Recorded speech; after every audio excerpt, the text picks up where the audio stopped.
Pipe threader. It's an Oster. They made a decent pipe threader, but they're pretty much outdated. While you can still get stuff for them, it'll be more bother and more money. The big advantage I had with this one was it came with pretty much all of the bolt dies you would ever want. And so I paid $850 for it, probably done $15,000 worth of work on it. And it was a good one to buy. I have a rigid 535, which is a current series of threader yet, along with some heads, some bolt dies, some pipe dies. I don't have as many dies for it. And if we needed to, I would bring it in. I paid $400 for the threader, the dies and heads. I put another probably $600 on that for stuff to add to it, but just hasn't came up to the level of what I've got with this one, because we've got multiple, and I keep searching for, there's a few other people also searching for, you can tell, certain bolt dies for these.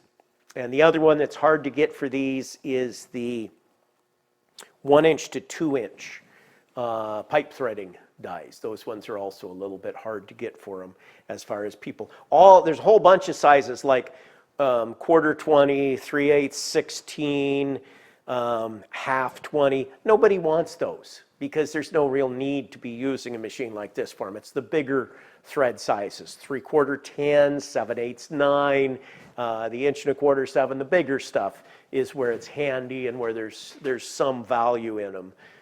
Because the dies wear out more too. Anyway, so measuring tools, organizers. We've got lots of organizers. People pick on us about, oh, clean my shop. I wish I had more room where we could put in even more organizers for stuff. These ones here, I got a good deal on them because I bought it with a hose press. And then I sold the hose press, and I think all total I've got about $50 each in these or something. It's not much. But had I to do again, I would keep the hose press because I didn't know that having hoses pressed on would be as difficult as it is now. People have become concerned about the liability for making a hose, having it spring out, and then them being liable back through the chain of events, so they won't make some hoses for you now that people used to. Had I known that it was going to go that way, I would have kept the hose press equipment that I had. I have also acquired other hose press equipment, but not as well organized and not in as nice a shape. So it hasn't behooved me to set that up yet. That particular bench grinder, for whatever reason, was sitting on the sale table at my local welding shop for $100, brand new in the box. And I said, ooh, it said on it, it said whatever grinder on the outside of the box. I'm like, and you open it up and you're like, oh, it really is a true Baldor. I'm like, yeah, okay, here you go. And why they wanted it, I don't know how that came about, but it was. This was given to me by a friend that has one of the other machine shops here in town. Actually, his son has it now. It was given to me by Sam Skidmore Sr. And the top pulley, the bearings were gone. There was a lock nut and some pieces missing. And he wanted one that would run. This was set up for 3-phase. He wanted one that he could plug into 110 was the other reason why he didn't want to mess with it. So he gave me that, which was very nice. And then I pretty much wore out a lot of it. So this piece, another wheel, a whole bunch of pieces, I bought a second one. And the second one that I bought, which has been put in with this now, we set this one up right from the start, set it up so it's variable speed. So you can set it and just barely take stuff off, or take off a little more than what it originally does at its standard speed. So that makes it really handy with the variable speed. But the second one I bought, I paid $200 for it, and then I decided, because one of my employees really liked woodworking and he really wanted it, I decided I'd just sell him the $200 one I bought for $200. Later on, I bought it back from him for $450, I think it was, so that I could, as he was going out of town. He felt bad, he said, but I'm like, no, it's worth the $450. Fine, I'm happy buying it back. There wasn't anything else around at that time, and you don't get the best deal every time.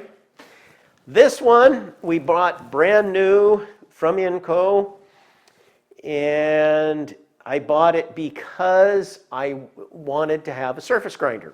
You just find times for little shims, things that you want to do, knock a little bit off, sharpening. It's nice in a general job shop to have a surface grinder. It's also nice to have coolant on it, which I didn't buy the one with coolant on it because that was like $2,000 more.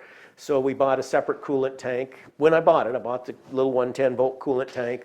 And then it sat for 25 years before I had too much work going on. I was busy for a long time, and neither Bert nor Austin have seen that. Things have slowed down, and so I don't have 12 employees here. I don't have people needing things every day, although there's some people that would like some stuff sooner.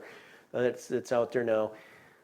Anyway, so it sat here for 25 years, brand new on a pallet before we finally, okay, it's time, we need it, and we set it up, and we use it a little bit. But again, you don't use it every day. As far as paying work, I did a couple paying jobs for it. It's probably made me $1,500. And if you include stuff that it's helped for our own, maybe $3,000. We've had it online now for about 4 years. I mean, it's one of those things that's really nice to have, but it's not a money maker. Tooling grinders, variety. We'll have to go through the Derex one of these days. That's a nice drill bit sharpener, and when you get sharpening smaller drill bits, it works real good, and you can keep running it through. James C. Oh, yeah. You want to just help him pull the stuff out? Oh, okay. And I'll go ahead and come up in a little bit. We don't have those. Those are not machine tools. Air compressor we covered on another one, but we paid $500 for the air compressor and about another $4,000 to overhaul it. Since then, I've bought 2 more of them, one for $200 and a second one, I think, for $200, maybe $300. I don't know. I think I paid $200 for the second one also. I think it was also $200. But the first one I bought is locked up, and it's just parts for $200. And the second one doesn't look like it's ever been used. So it was a lot better deal.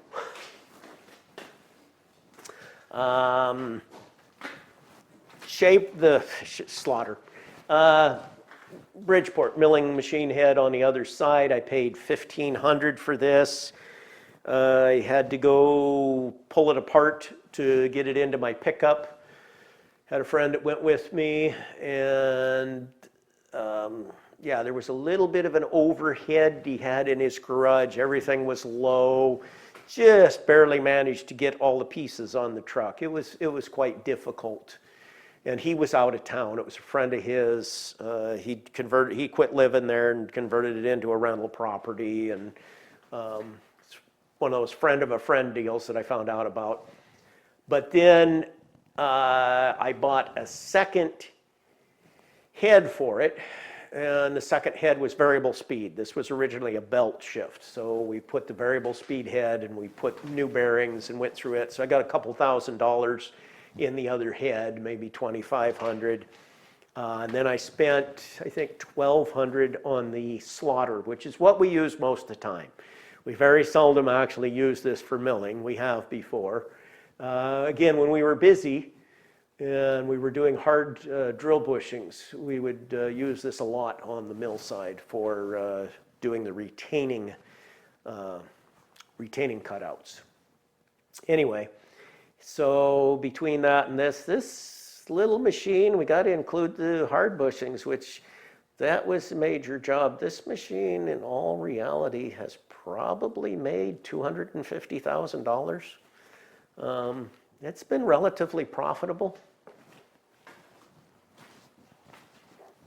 This one here, I've always liked horizontal mills because they're stout.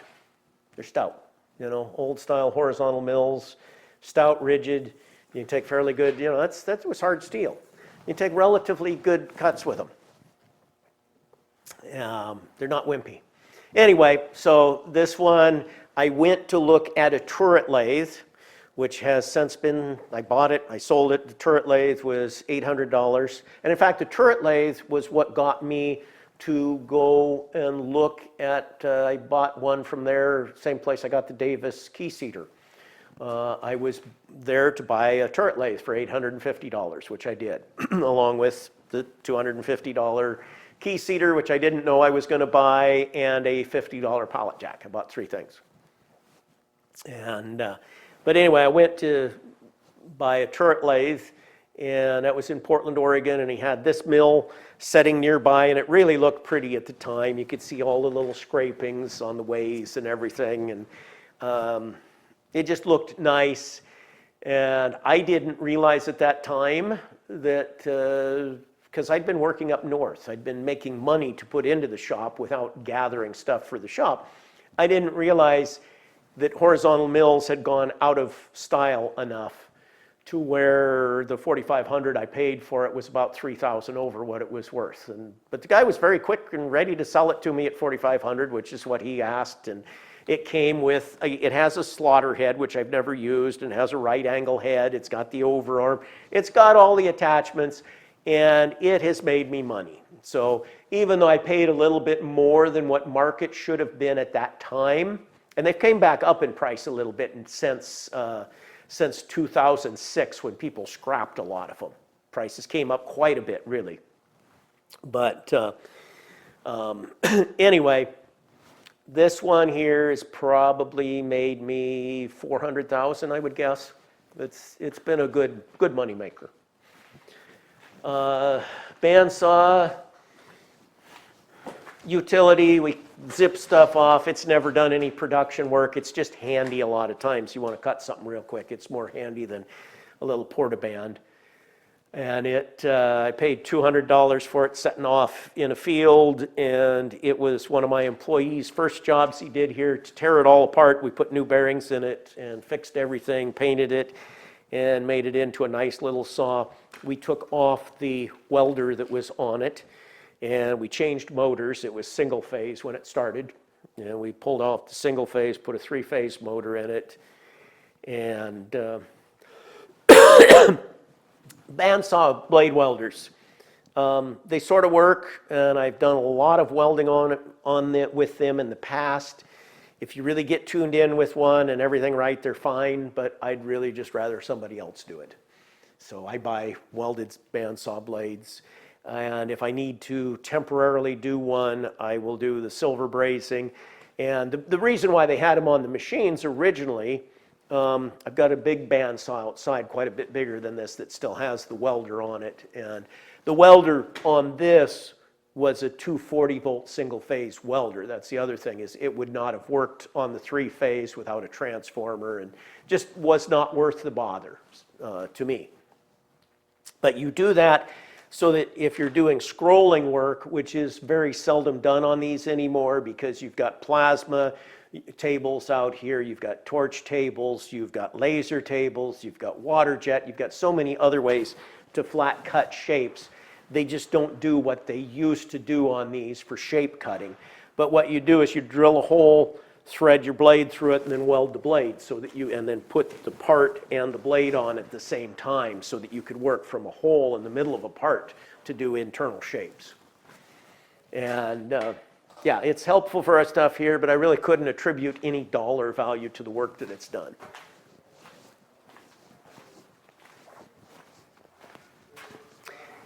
This one here, man was looking to sell it. It probably will go outside. He didn't want to see it go outside. And that was why he originally was selling it cheaper and cheaper, and he finally actually offered to give it to me. But I gave him $1,000 for it anyway, because I just thought that giving it to me was too cheap. And I feel a little guilty about now how we will probably put a box over it and set it outside, and because I just don't, it's not a bad machine. I've got all of the parameters. I've got, it's got I think one of the encoders for something was a little glitchy, he said.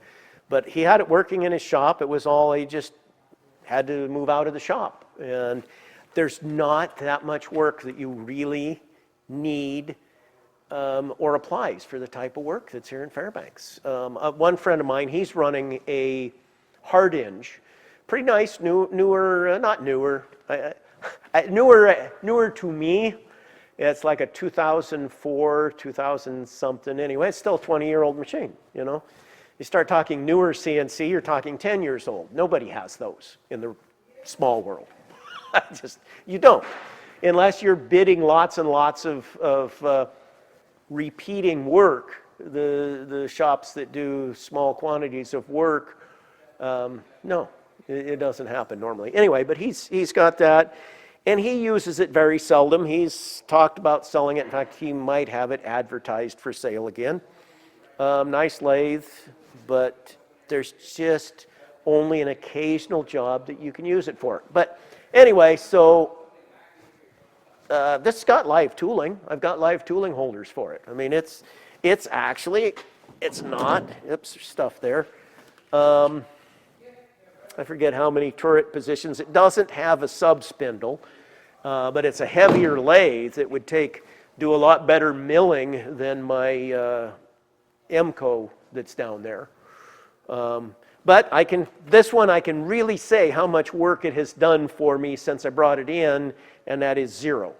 That one I can very definitely say what it has done is 0.